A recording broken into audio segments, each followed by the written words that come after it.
Hola, mi nombre es Valentina y esto es Hermanatrina y comienza ya.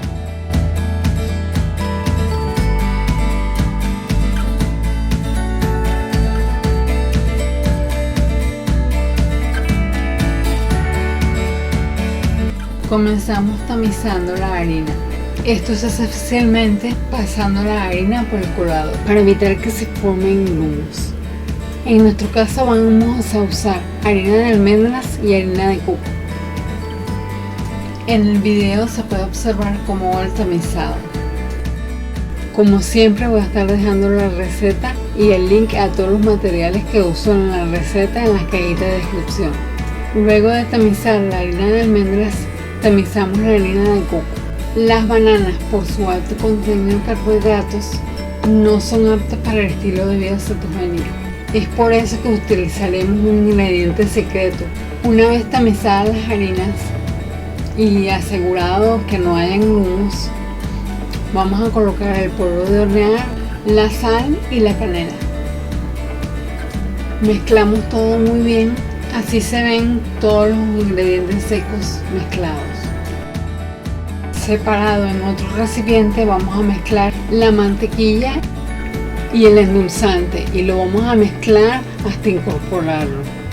El ingrediente secreto que vamos a usar es el extracto de banana y en este pan no vamos a extrañar las bananas. Va a ser crucial para la receta mezclar huevo por huevo. Esto va a ayudar al pan a ser más suave y esponjoso. Una banana mediana contiene 32 gramos de carbohidratos y 16 gramos de azúcar. Pero el extracto de banana es un mágico sabor que no contiene carbohidratos, no contiene calorías ni azúcar y provee un delicioso sabor a bananas. Es el momento de añadir el extracto de banana.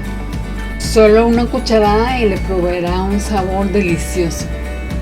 Vamos a usar yogur griego o crema agria. Mezclo bien todos los ingredientes y después bato con un batidor.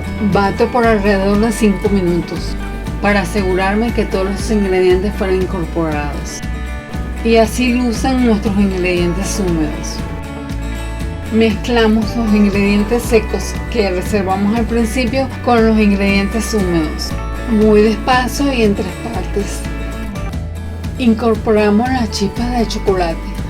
Hay que asegurarse de que las chispas de chocolate sean sin azúcar y bajas en carbohidratos.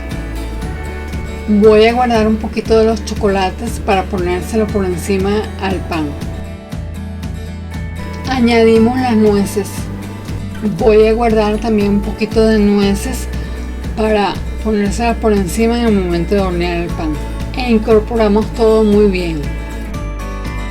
Y así queda nuestra masa una vez todo incorporado. Vamos a usar un molde rectangular. Ustedes pueden usar lo que tengan disponible. Tengan en cuenta que el tamaño del molde va a afectar en cuánto rinde la receta. Forramos el molde con papel para hornear o lo engrasamos antes de poner la mezcla.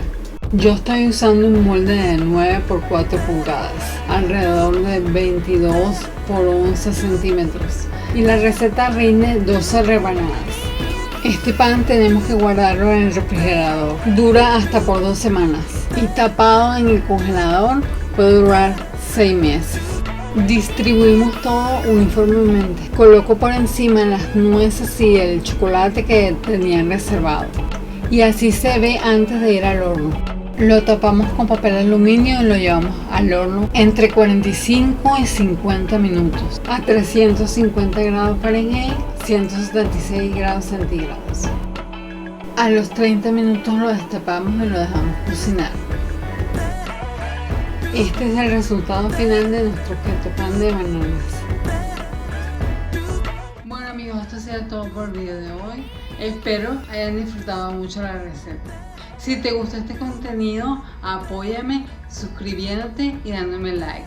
Déjame saber de dónde me ves o si tienes alguna pregunta o alguna sugerencia. Nos vemos en la próxima. Adiós.